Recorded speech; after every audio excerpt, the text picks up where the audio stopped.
दिवाली तो अभी दूर है, लेकिन कुछ दिनों बाद ही एक ऐतिहासिक लम्हे का पूरा विश्व गवाह बनने जा रहा है।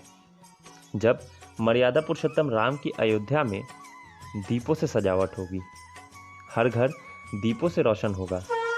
तैयारी इस स्तर पर की जा रही है कि अगर कोई अयोध्या का नाम ले तो ये ऐतिहासिक दीपोत्सव याद आए, और कोई दीप का नाम ले तो उसे अयोध्या याद आए।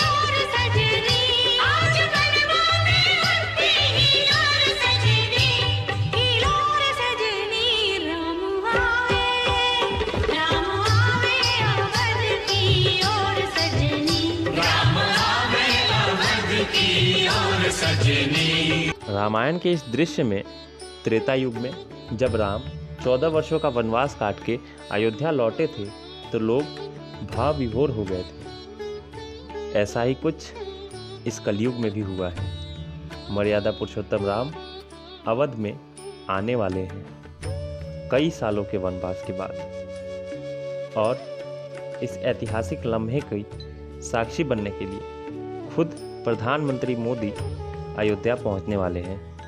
प्रधानमंत्री मोदी खुद वहां भूमि पूजन में मुख्य अतिथि के तौर पर शामिल होंगे। किसी चीज़ की कोई कमी न रहे, इंतज़ार जितना लंबा था उससे भव्य और ऐतिहासिक आयोजन हो, इस चीज़ को सुनिश्चित करने के लिए मुख्यमंत्री योगी आदित्यनाथ 11 दिन पहले ही अयोध्या पहुंच गए हैं और सारी तैयारी का जायज़ा लिया है। राम जी के स्वागत में कोई चूक ना रह जाए, इसलिए एक एक कड़ी को ध्यान से देखा जा रहा है। इसमें 200 अतिथि शामिल होने वाले हैं।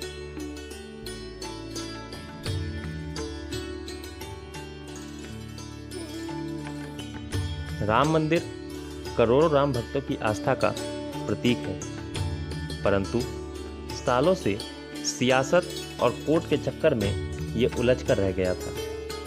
लेकिन इस पर ऐतिहासिक निर्णय नवंबर 2019 को सुप्रीम कोर्ट ने दिया, जिसने राम के प्रति आस्था रखने वालों का दिल जीत लिया था।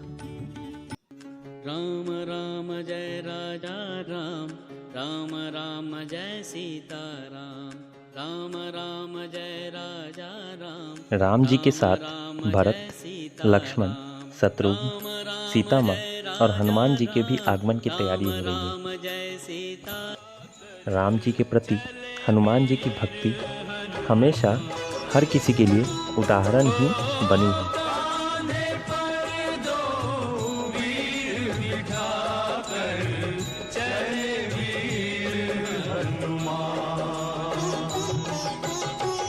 लक्ष्मण जी अपने भ्राता धर्म को निभाते हुए भगवान राम के साथ रहे और उन्होंने वन के हर कष्ट को झेला, और राम जी की उन्होंने खूब सेवा की, जो कि आज भी सभी भाइयों के लिए एक आदर्श है।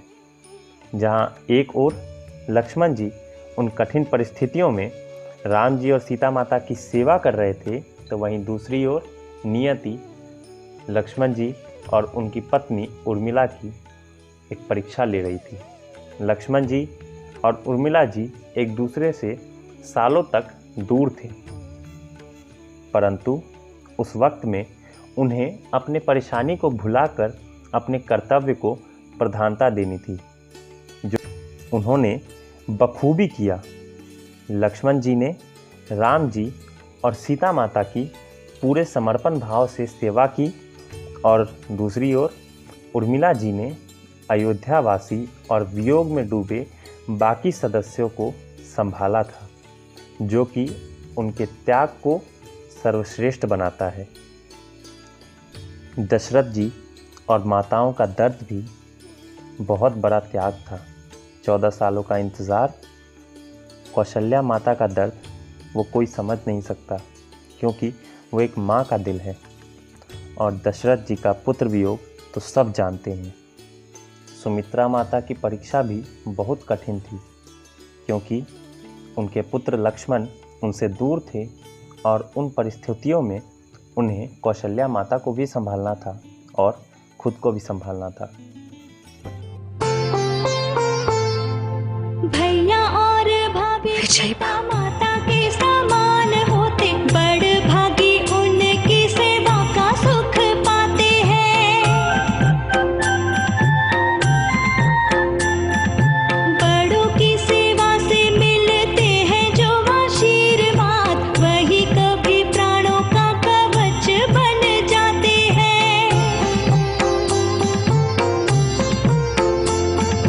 तुझे जैसे लाल करते हैं बाकी कोख धन्य, तुझे जैसे वीर यश कुल का बढ़ाते हैं। आदर्श चरित्र राम सीता लक्ष्मण जैसे नित नित कहा इस धरती पे आते हैं, नित नित कहा इस धरती पे आते हैं। भरत जी वनवास में ना होकर भी 14 वर्षों तक उन्होंने वनवासी की तरह अपने जीवन को व्यतीत किया, जो उनके बड़े भाई के लिए उनके प्रेम को दर्शाता है, जिसके लिए हमेशा उनकी प्रशंसा हुई है। सबसे छोटे भाई शत्रुघ्न जी ने राम जी की अनुपस्थिति में अयोध्या के राजपाट को खूब अच्छी तरीके से संभाला था। राम भक्त ले चला रे राम की निशानी, राम भक्त ले चला रे राम की निशानी। शीश पर खड़ा हूँ अखियों में पानी, राम भक्त ले चला रे राम की निशानी। सीता माता जो कि त्याग, समर्पण, भावना, सम्मान, प्रेम और सद्भाव का प्रतीक है, जिन्होंने अपने पतिव्रता के हर धर्म को निभाया, राजरानी होकर भी जिन्होंने वन में अपने दिन को बिताया, जिन्होंने सारी परीक्षाएं दी, अपनी पति के लिए तप किया, त्याग दिया, दशरथ जी की कुलवधू, राम जी की धर्मपत्नी सीता माता एक आदर्श के तौर पे दुनिया के सामने आज खड़ी हैं और वो करोड़ों लोगों की आराध्य हैं। सखी फूल लोढ़े चलू फुलवरिया, सीता के संग सहेलिया। सखी फूल लोढ़े चलू फुलवरिया, सीता के संग सहेलिया। सखी फूल लोढ़े।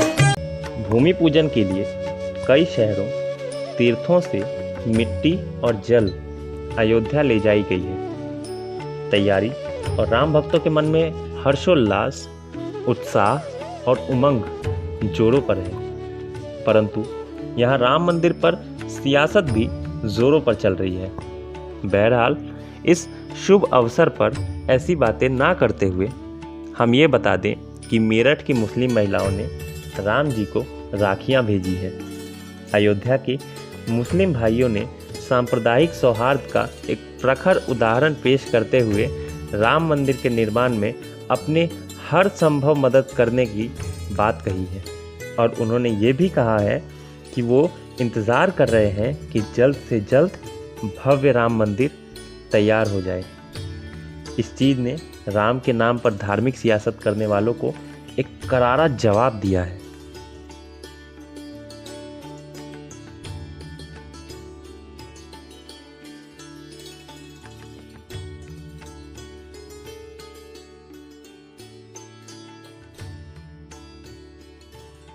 राम भक्तों ने इस क्षण का इंतज़ार सबरी की तरह किया है, जो कि रोज़ पलके बिछाए प्रभु श्री राम के आने का इंतज़ार करती थी, जैसे कि कलयुग में राम भक्तों ने किया है। इस शुभ घड़ी के पीछे सालों का लंबा इंतज़ार छुपा हुआ है।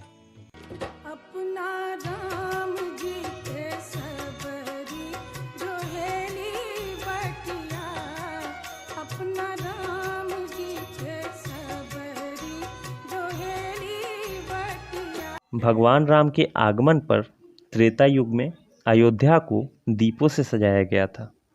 वैसे ही हर्षोल्लास उमंग के माहौल को वापस दोहराने के लिए अवध में तैयारी जोरों पर है, जैसे भगवान राम के आगमन पर हुआ था। मंगल भवन अमंगल हारी,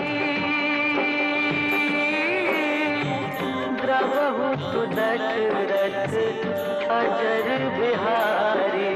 राम सिया राम जय जय राम। राम सिया राम जय जय राम। भूमि पूजन का आयोजन उस वक्त हो रहा है जब कोरोना जैसी महामारी पूरे विश्व में फैली हुई है। इसलिए कोरोना से निपटने के लिए सारे एहतियात बरते जा रहे हैं। सैनिटाइजेशन का काम जोरों पर है और ये आयोजन कम से कम लोगों को जोड़कर किया जा रहा है और हर उस बिंदु पर ध्यान दिया जा रहा है जिससे इस आयोजन में किसी को भी कोई भी परेशानी ना हो।